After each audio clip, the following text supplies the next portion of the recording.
बच्चों ये क्वेश्चन भी आपका एनसीईआरटी वाला है। आप बोलोगे मैम सारे एनसीईआरटी के क्वेश्चन कर पा रही, हाँ क्योंकि इम्पोर्टेंट है। ये सारी कॉम्पिटिटिव एग्जाम के लिए भी इम्पोर्टेंट है और आपके बोर्ड्स के लिए तो सबसे ज़्यादा इम्पोर्टेंट है।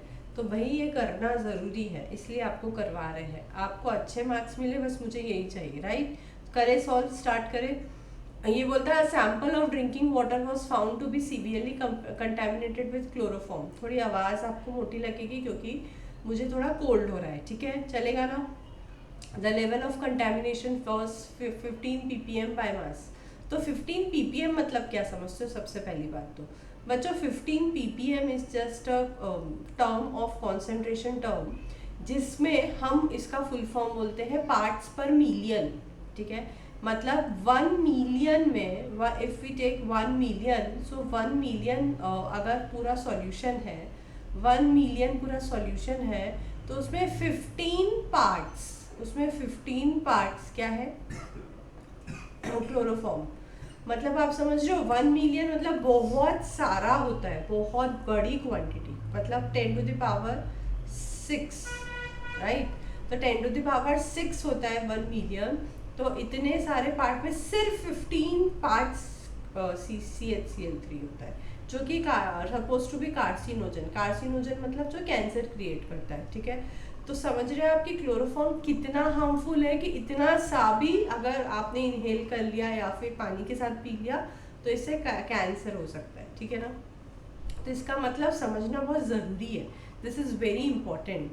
अब इसने बोला है कि आपको इसको एक्सप्रेस करना है this in percent by mass. तो परसेंट बाय मास से कैसे एक्सप्रेस करेंगे इसको? मास बाय मास परसेंटेज, ठीक है। तो मास बाय मास परसेंटेज का क्या फॉर्मूला होता है बच्चों? Mass of solute upon mass of solution, है ना। Mass of solute upon mass of solution into 100, वही लगा देंगे। डर जाते हैं हमारे प्यारे बच्चे बहुत सारे कि यार पीपीएम को कैसे करेंगे, पीपीएम को कुछ भी नहीं है, जस्ट आपको सॉल्यूशन का अगर मास बोला है तो सॉल्यूशन का मास 10 टू द पावर 6 मान लो और सॉल्यूट का 15 मान लो। किसी भी चीज़ में आप इसको यूज़ कर सकते हो। तो अगर मैंने मास मान लिया, मैंने जस्ट पार्ट्स की बात करी है, राइट। तो अगर इसको ग्राम में करूँगी तो भी सेम होगा कि 10 टू द पावर 6 ग्राम अगर सॉल्यूशन है तो 15 ग्राम उसमें क्लोरोफॉर्म है। तो मैं यहाँ पे लिख दूंगी 15, यहाँ पे लिख दूंगी 10 टू द पावर 6, क्योंकि यहाँ पे सॉल्यूशन का मास चाहिए। तो सॉल्यूशन का मास हमने कंसिडर किया 10 टू द पावर 6 इंटू 100, क्योंकि परसेंटेज में बात करनी है। तो ये कितना हो जाएगा बच्चों? ये हो जाएगा 15 into 10 to the power -4%। That's it. कितना ईजी है, समझ रहे हो? डरना नहीं है, फॉर्मूला लिखना चालू करा करो, सब हो जाएगा। नेक्स्ट ये हो गया आपका first part solve. Second part बोलता है डिटरमाइन द मोलैलिटी। मोलैलिटी क्या बोलती है भैया? सबसे पहले तो फॉर्मूला लिख लेते हैं।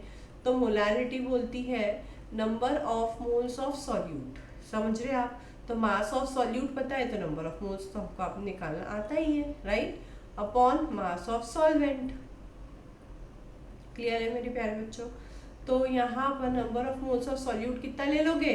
15 ग्राम। और क्या है? क्लोरोफॉर्म। तो क्लोरोफॉर्म का मोलार मास निकालना पड़ेगा, क्योंकि हम फॉर्मूला कौन सा लगा रहे हैं? नंबर ऑफ मोल्स का given mass upon molar mass. Chloroform का क्या हो जाएगा मास? कार्बन CH Cl3, तो carbon is 12, hydrogen is 1, chlorine is 35.5 into 3। तो जब आप इसको सॉल्व करोगे तो ये आएगा आपका 119.5। और मास ऑफ सॉल्वेंट क्या लोगे? 10 टू द पावर 6। अब आप बोलोगे मैम आपने तो बोला ना कि ये मास ऑफ सॉल्यूशन है। हाँ, लेकिन 15 ppm 15 पार्ट अगर मैं उसमें से माइनस करूंगी, 10 टू द पावर 6 में से 15 ग्राम अगर माइनस करूंगी, क्यों माइनस करूंगी? क्योंकि मेरे को मास ऑफ सॉल्वेंट चाहिए। तो सॉल्यूशन में से सॉल्यूट माइनस करूंगी तब तो सॉल्वेंट आएगा। लेकिन वो इतनी छोटी क्वांटिटी है 10 टू द पावर 6, मतलब समझ रहे हो आप, 1 मिलियन में से सिर्फ 15 माइनस किया, तो इसका कोई मतलब नहीं। इसको हम नेग्लेक्ट कर सकते, इग्नोर कर सकते, इसलिए हमने इग्नोर कर दिया। क्यों? क्योंकि इसकी कैलकुलेशन बहुत ज़्यादा कॉम्प्लिकेटेड हो जाएगी, इसलिए इसको इग्नोर कर देते हैं, ठीक है ना। और क्योंकि ये ग्राम में ले रहे हैं बच्चों हम, तो इंटू 1000 तो करना पड़ेगा। क्यों? क्योंकि हम केजी में करते हैं इसको सॉल्व। तो इसको जब आप सॉल्व करोगे तो ये 3 0 से 3 0 यहाँ पे गए, तो ये 3 zeros बचे। तो ये हो जाएगा 15 upon 119.5 into 10 to the power 3, ठीक है। तो अब जब इसको हम सॉल्व करेंगे बच्चों तो ये अप्रॉक्सीमेट आएगा कुछ, ये देखिए आप, अगर मैं यहाँ पे एक ज़ीरो कैरी ओवर ले लूँ तो ये हो जाएगा अप्रॉक्सीमेट 1.25 इंटू 10⁻⁻⁴